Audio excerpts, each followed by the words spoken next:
Hey guys, so it looks like Kamala Harris has picked Tim Walz as her vice president. In this video, you're going to be watching how the real future vice president, J.D. Vance, is going to explain the real reason why Kamala and the administration, the Democratic administration, has picked Tim Walz over Josh Shapiro. Watch this. It would show that it's anti-Semitism. The reason why you believe Kamala Harris didn't choose Josh Shapiro instead of that. Well, it's not what I believe. It's what the Democratic leadership has said.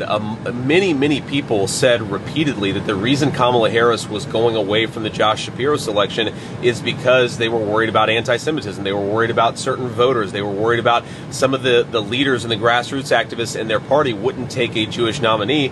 I think it's despicable. I think it's disgusting. But that is right out of the words of many members of the Democratic leadership. And so now we have Tim Walz. But again, most importantly, we have Kamala Harris. Her policies have been a disaster, and they will remain so if the American people give her promotion. Senator, Yeah. have you or Governor Walz reached out to one another? I know when you're going to be. You guys have reached out. I actually, on the way to the flight in Cincinnati, I guess in northern Kentucky, I actually called Tim Walz. I left a voicemail. I didn't get him, but I just said, "Look, congratulations. Look forward to a robust conversation and enjoy the ride." And maybe he'll call me back. Maybe he won't. Yeah. Senator, excuse me. Yeah. The governor and Vice President Harris are expected to take a battleground state tour in the next couple of days. Sure. Former President Trump won't be making a public campaign appearance until Friday in Montana. Is that a missed opportunity?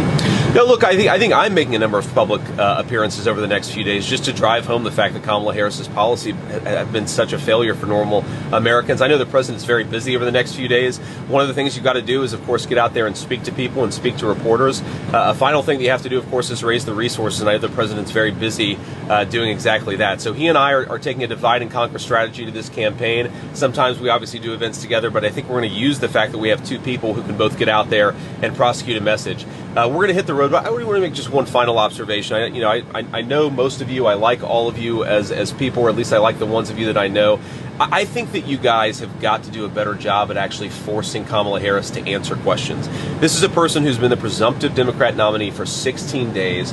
She hasn't taken a single real question from a reporter. The American people deserve to get to know the people who want to lead them, and I think it's shameful for Kamala Harris, but increasingly for the media, that she's taking a basement strategy of running from reporters instead of getting in front of them, answering tough questions about her record.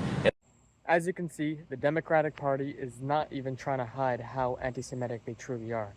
So if you're Jewish, let me ask you this. Who are you going to be voting for in the 2024 election? Donald Trump, who is a great support for Israel and the Jewish people, or Kamala Harris? Let us know below. I'll see you in the next one.